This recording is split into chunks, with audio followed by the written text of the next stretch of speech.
Jilly Cooper, hi, welcome to 5 to 1. Now, you've written about 14 books in your career, you've written about 300 articles for the Sunday Times, you've appeared in all the top-class magazines, Cosmopolitan, Vogue, and even classical music, to name but a few. But what do you think makes you something of an institution? What do you think makes people read Jilly Cooper? Well, I think, I'm very lucky to have a spot in the Sunday Times, because I think if you get that kind of exposure, you get more exposure. And because I'm there, people see I'm there and they say, well, why doesn't she write a book about this, or why doesn't she write a magazine piece about that? I think that helps. I think maybe initially it was because I said things that nobody else had said before. I think the very first piece I wrote about being a young wife. And in it I said I was always tired, because not apart from doing the housework and doing a job, we made love all night. And therefore I staggered to work in the morning absolutely exhausted. And nobody had ever said that in a newspaper before. And I think maybe the only thing I do have perhaps over other people is that I'm more sort of blatant, really, that's what it is. I think that could account for your success perhaps 10 years ago, but perhaps it's not so easy to be shocking anymore, so how do you account for people still reading you? Habit. I'm sure it must be more than that. It's very modest saying that. Well, I think it's probably, I do work quite hard at it. I mean, every piece I write for the Sunday Times probably takes 5 days and 10 days thinking about. I mean, I rewrite everything about 15 times. I know you did have a reputation of being quite disgusting or shocking and such like, but do you not find, now that you are more or less a suburban housewife with children and 5 dogs and cats, that I can still be disgusting. Well, does it have the same effect though? I don't know. I mean, we've been off for a year now, and we've come back, and I think things have changed. I mean, I think particularly at the moment everything's very serious, with Afghanistan and things like that. And I think if you can make people laugh, you can possibly manage to be shocking. Now, I think it is quite difficult now, more difficult to be shocking now than it was then. But maybe everything. I think it's a much more serious age anyway, so maybe one doesn't want to be so shocking now. Are you limited in some ways because people expect you to be a frivolous writer? When they pick up a Jilly Cooper piece, they've got an idea of what it's going to be already in mind. So if you suddenly wax lyrical about Afghanistan or Iran, people wouldn't expect it to be serious, taken seriously. Well, I think maybe that's an advantage. I mean, if I ever did write a serious piece, I think it might be noticed because people would be so amazed. Jilly, we've got a small newspaper cutting here, pretty recent. It says here, Jilly Cooper behaves in public the way her heroines behave in paperback. She teases. She wears her cleavage low, her hair loose, and her smile lecherous. Well, is this really you? Well, that interview was, I think it was in the Daily Mirror, wasn't it? That's right, yeah. Well, the interviewer came at 10 o'clock in the morning when I had a hangover that ought to have been studied in medical history. And he just asked me questions, and quite honestly, if people ask you questions and you're half asleep, really, you do say some very silly things. I mean, I think most women, I think you're both very pretty girls, and I mean, one does like to excite people, doesn't one? And one likes to tease people, not tease them, but you like to attract people. I mean, Dave in his beautiful suit, he's liking to attract women. I think everybody thinks it's wrong, that. But I think it's whole part of the sexual thing that you do go out to attract people. But it seems to be suddenly considered wrong just because you're married and grown up. Do you think articles such as this have helped to sell your writing? Well, I don't think they can do any harm, really. I mean, it's very good for credit in the Low Richmond Road. I think it's rather limiting as a journalist, though, because if people think, oh, Jilly Cooper's a sex object, and there's a lovely anecdote about you getting your job at the Sunday Times, and one of the Thompson top men put his hand on your thigh and looked at your cleavage. But I mean, there are an awful lot of women who are miserable because they are sex objects. I mean, they're just treated despicably. And the ones that are talented and tell me, anywhere. why are sex objects treated despicably? Well, I mean, if you're well, say a woman's a prostitute, for instance, the only thing she can do is sell her body. Well, I mean, she's got no choice, has she? I mean, she could be subject to all sorts of degradations. She could do something else, though, couldn't she? Perhaps she might not have the brains or the opportunities, whereas you're very lucky. She doesn't have to be a prostitute. There's a lot of prostitutes who've got children. And ingenious. There's a lot of prostitutes who've got children. I mean, okay, say they gave up prostitution and they went for a job and they... I wasn't saying there's anything wrong with prostitution. I was just saying that there's many women that are trapped in their situation. I mean, you've got a home and a family, and the bankruptcy is getting over with, and you've got a good career. I mean, what about the poor woman who's a bit ugly, got a couple of kids, and can't really go out to work because she's got to look after the house, or an invalid mother or something? Yeah. What answer is there for them? Well, I think they're having a horrible time. I don't think I've ever said they weren't having a horrible time. All I said was I think it's very stupid if you are reasonably attractive just to sort of play it down and not bother about it at all, because I just think that, you know, life is happier if it's full of pretty people. Well, I don't know how you can say you're reaping the fruits of women's lib, really, because you and your husband share the housework. You have a job in which you can express your opinions. You can say women's lib is a load of rubbish, and yet many women can't do that. They don't have those choices, and surely you're in a position to give. No, I've never said. I never actually said. I think I probably did actually, because the awful thing is one does see one thing one day and then say something quite different the next. I mean, it's part what of are your personal feelings? You just don't agree with any sort of women's Oh, lib? no, I didn't say that, no. What I think is, I don't think, I think you don't get, I mean, I think the sexes shouldn't hate each other. I mean, this idea of Jill Tweed is that everybody should be able to mend fuses. I think it's a load of junk. Because, I mean, why have two good fuse menders in a family? Those are the trivial aspects, though, aren't they? I mean, the more fundamental ones are, say, in our job, for instance, there aren't many women journalists. I'm sure there aren't many women farmers or many women DJs, simply because they don't have the choices yet between the family. But they actually don't know the choices exist. People seem to forget about children, I think. Well, I agree mean, with children you on actually that are score. there, and they are supposed to be brought up by. And I think what you're finding is now is one great big blaze of riot from the women's liberationists. But if you're going to have 50% of the population out of work by the turn of the century, the people who are going to lose their jobs are women. They're losing them now. They're coming off and they're coming on, and they're going to have to go home again. Poor darling. But women are far better at bringing up children anyway, aren't they? Yeah, but why should They women can go do it back better. home? Well, no, but I mean, they will go back home simply because there aren't the jobs for them. Well, the government wants them to go back home, that's why they... They do. That's Both, why they're certainly changing Mr. Callaghan. changing all the laws on maternity pay and the right to go back to work after they've had the kid, and they're closing down the nursery. So, I mean, I think that's a government policy. But I mean, because there's not enough jobs that they're going to send the women back to the home. But I mean, there's millions of women who don't particularly want to go back to the home. So isn't women's lib doing a great deal of harm? No, I mean, I think it's one of the great tragedies that they've got to go back home. And I think it's a good thing for women to work. On the other hand, I do think that I'm not quite sure what's going to happen to the children of this generation where everybody's been herring out to work. I mean, I don't think you can judge women's lib until the turn of the century, when one will see exactly what has happened to those children that haven't had mothers bringing them up, that's all. But I mean, you must be very, very busy when you're writing like the 5 books in 1 year, so... But I work at home. Yeah. I mean, but I assume though that you're quite... I have a nanny. Ah, well, you've got it made then. Well, yes, I have. You're absolutely right. I'm writing from a position of enormous strength. Do you think Yeah, but are you in a position actually to view the classes? You've written this book on class. You quote all the classes from the working class right up to the aristocracy, with a couple of classes you've thrown in yourself. Do you feel you're in a position to be able to do that? I mean, have you seen all the classes? I've seen all the classes, and the fact that, you know, that I see the working classes because I walk my dogs on the common and I talk to them, and I talk to them in the estates. Yeah, but to me, your idea of a working class person is not what I've seen. I mean, I was brought up as a working class person. I've lived through it, and to me, it's just complete utter rubbish. Now, if I can just take a quote from this. This is under the section working class, describing the working class people. You call them the definitely disgustings.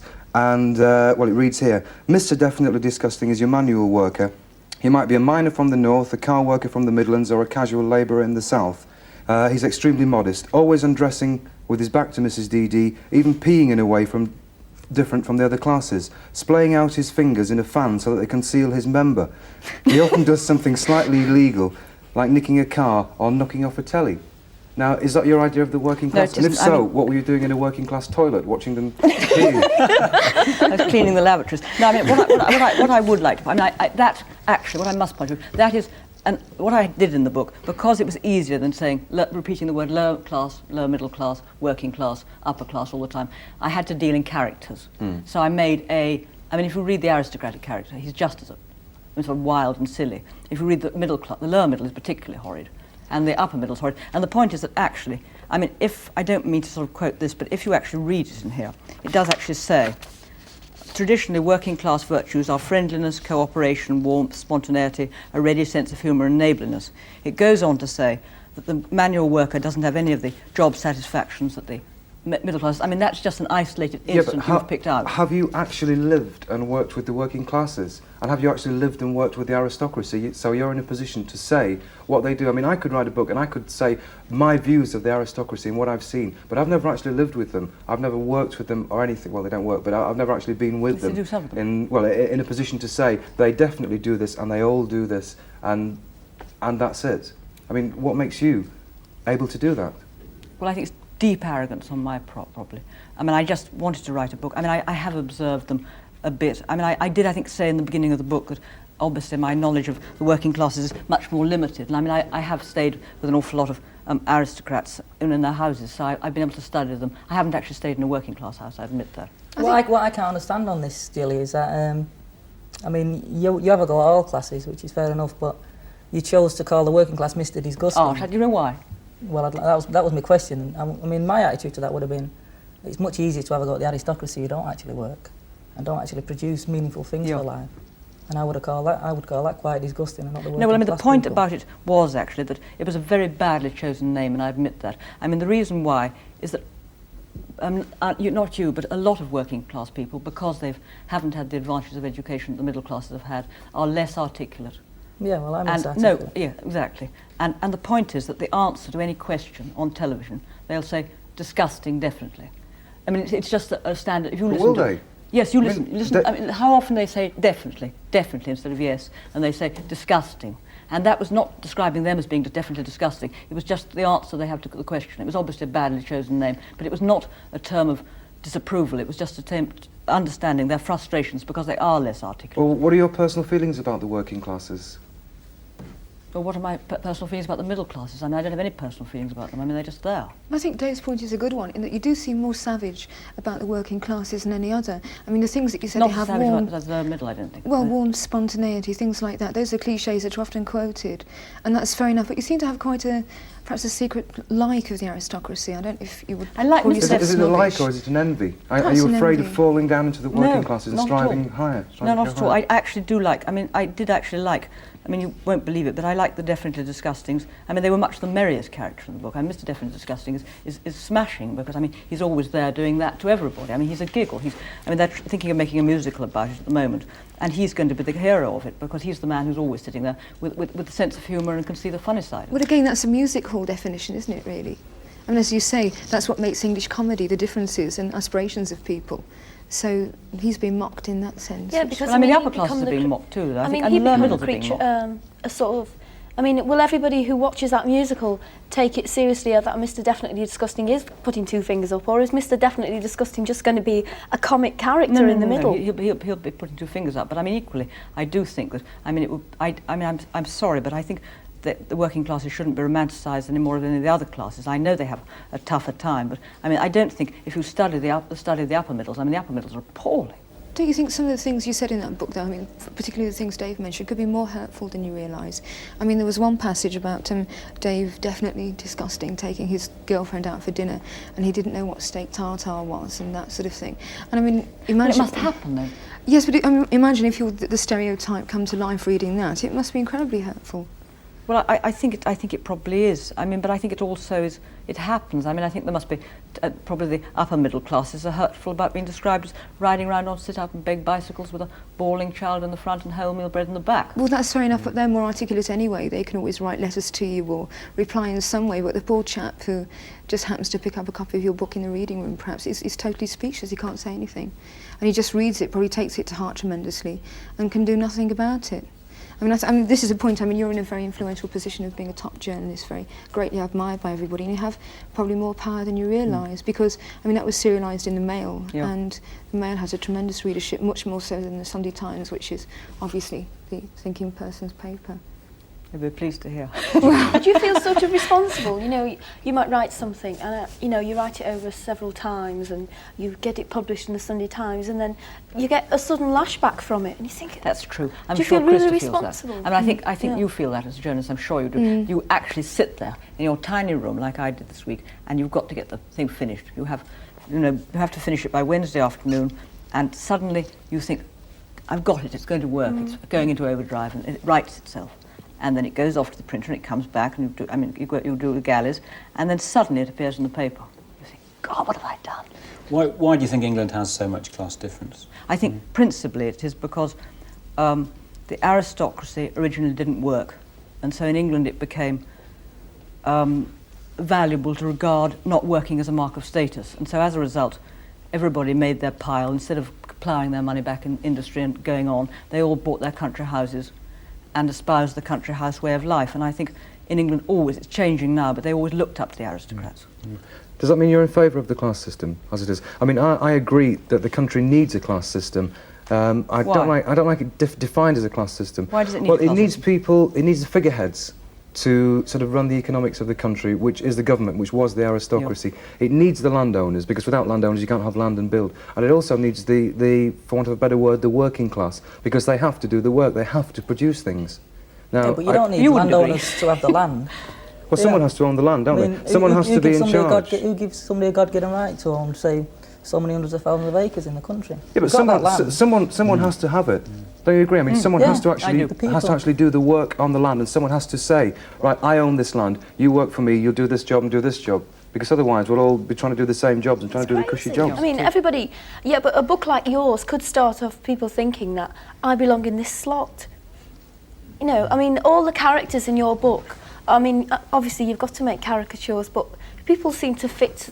Do people move into those caricatures because somebody like you has written it? I don't think so, no. I mean, I think I've had so much mail on it, and everybody says I'm upper class, you know, in bed, and I'm working class at home, and I'm middle class, you know, in the food I eat. I think, obviously I'm misfired with you, but what I'm trying to do with this book, I think the whole thing is so tragic and so stupid that people should be divided and people should despise each other, that I thought by taking the piss out of everybody it might sort of, you know, air the situation, but obviously it didn't. But how seriously do you want the book to be taken? I mean, are you trying to change people, or is it just a thing to sell the book to make you some money? No. And turn around and laugh at everybody when they go? No, it wasn't. I mean, I wanted to do it because, I mean, any English novel, John Betjeman, I mean, Thomas Hardy, they all were obsessed with class and interested in it, because anybody who's interested, I mean, class is funny as well. I mean, the way people try and ape other people's manners, the way a nouveau riche woman will employ a nanny and yet not let the nanny know her child. I mean, there are things like that about class that are funny. Jilly, you've said previously that it's very much easier to write something down on paper than it is to actually say it. Do you find you're a shy woman? Well, I always have been shy, because my father's very shy. I mean, he had this terrible thing that if ever there were three of us together, he always looked at me rather than the person he was talking to, because he had to have somewhere to put his eyes. and I think they're very shy, that side of the family. And then when I was 14, I got absolutely covered in spots. And I mean, I was really awful, and I was 11 stone 3. And I think if you're very fat and very spotty at a very formative age, it's terribly difficult to get over it.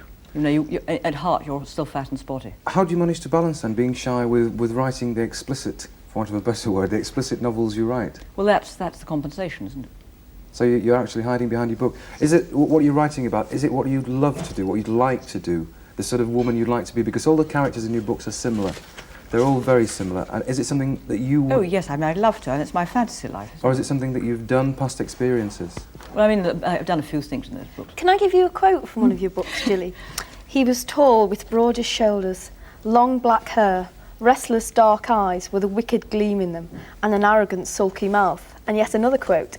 His face was heavy, with a powerful butt of a jaw, big crooked nose, full sensual mouth. I mean, they're both the same, and they're two different books. No, they're not. One's thin. Oh no, come. I mean, No, you know, no, they really are really typical I mean, hero. they're Mr. Darcy, aren't they? Yeah.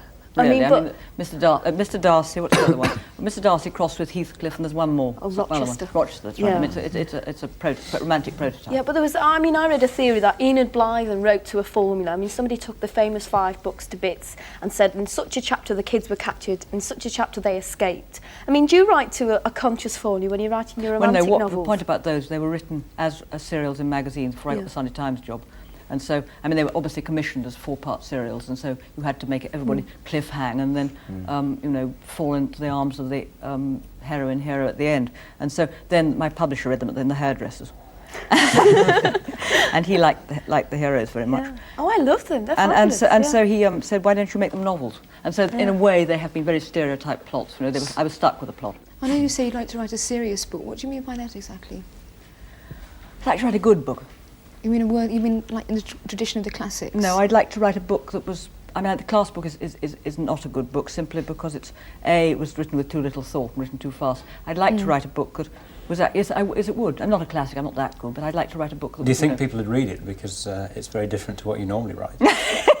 I hope they would. To read it. Do you mean a good book? Do you mean a bestseller, or do you mean a good book? No, I've written a that bestseller. yeah, I mean, well, do you want something that's going to be number one on the bestsellers list, or do you want something that you can say that is good? I don't care what anyone else thinks. That comes really from the heart. And I'd that's like the best to. thing Yes, I've ever exactly. done. I'd like to do that. Yeah. I really would like to do that. Isn't domesticity the enemy of that, really? I mean, in history, all artists went off and languished in attics and all that sort of thing. And if you're very happy and have a super family life, it's very hard to feel miserable enough to write seriously, isn't it?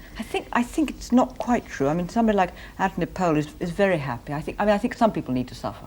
But you actually can't go around and sort of kick your shins in order to produce better clothes, really. I know I used to write some short stories for magazines, and I had it worked out as a kind of formula. And I used to read loads of back issues and then think, oh right, I'll have that character in. And it was much easier. Then about a year ago, during the journalist strike, I wrote some short stories right from the heart, and I thought, I'm absolutely serious. And I was absolutely heartbroken when I got a rejection slip from a very famous literary agent, because I felt as I burdened my soul then. So, Who was it?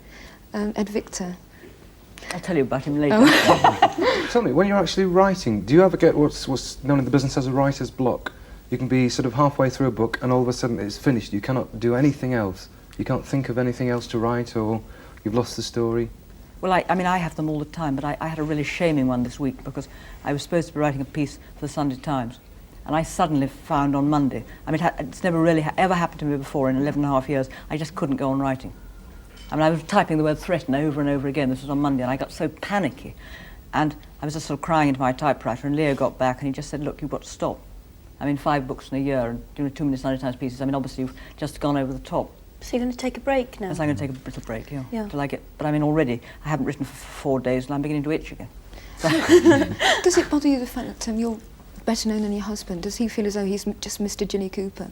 He's very strong. I mean, he's the hero in all those books. Yeah, I was going to say that. Is he the hero? Yeah. He's very, very strong. He's very tough, and he's got a terrific sense of humour. And he's also, and if any of you met him, I mean, he's much, much stronger than me. And so really, I mean, I'm the sort of idiot baby, the weak one of the family, and he's the strength. So why don't you use him as a publisher for your books? I don't know. I mean, I've always wanted to be published by him, but he doesn't want to publish me. I think because, you know, you can actually have a lovely sort of animosity, and you can say, oh, my sodding publisher hasn't, I'm sorry, my awful language, my awful publisher hasn't printed enough copies, but you can't really say it when it's your own husband, can you? A short while ago, your husband Leo went through quite a few problems with his publishing company. Did that have any effect on your writing? Well, it was very lucky. I mean, it wasn't lucky in a way, but it coincided with the Sunday Times. I mean, the Sunday Times stopped. Yeah. And about the same week the Sunday Times stopped, Leo's business sort of hit the rocks head on, and I was also faced with a 17,000 tax bill. Which, I mean, but only because we hadn't paid our tax bill, because writers don't pay tax bills. I mean, they're a bit inclined to say, I'd rather write a story than, you know, talk to my taxman or talk to my accountant. And so suddenly we discovered we had debts of about £50,000, and there was no way we could pay them. And so we really had a very bad year. And everybody said we got to sell the house, and we were going to put the cats down. But you carried on writing? I carried on writing. It was the only thing I had, because I just thought that I've got to finish the class book. I mean, that's why the class book was finished. It ought to have been on the year, but I thought if I can get it out this year, it might make some money by the end of the year. You wrote more books because of your financial We're at 5. position? How 5? did the bankruptcy actually affect your social life, Jilly? Very nice. I mean, that was nice, because all sorts of people didn't stop ringing our doorbell after that. And it's very interesting too. As the drink supply dried up, because we usually have a lot of drink in our house, nobody came round anymore. It's quite extraordinary. You found your friends out? It really did, because it was so funny, because there was one couple who lived around the corner from us who had us to lunch so often on Sunday. Now, if ever we go out on Sunday and the dog goes out, he goes straight round to their house and howls. So, just back to the class thing briefly. The friends that you had were coming around at that time. What class would you put them in? Were they middle class, upper middle class? Upper middle class. I'm sure a lot of them were working, didn't come either. No, I mean, I think they were upper middle. Yes, I think they were. I mean, I think they were not coming round because I think people are embarrassed by disaster. Really? So, who do you think would make the best friends? I mean, the middle class people. I think the working class are probably the loyalist. But there again, it's more.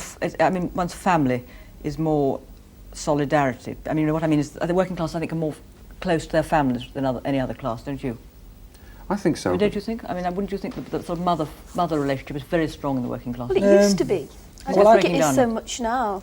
I mean, you know, we had a discussion about this when I was at work, and I think, you know, with kind of suburban housing estates, this relationship's broken down because it's just costs too much on the bus to get there. I mean, okay, you've got old age pensioners passes and things, but it's too much of a hassle to go all the way there and all the way back just to see your grandchildren for half an hour, and they probably want to play out anyway.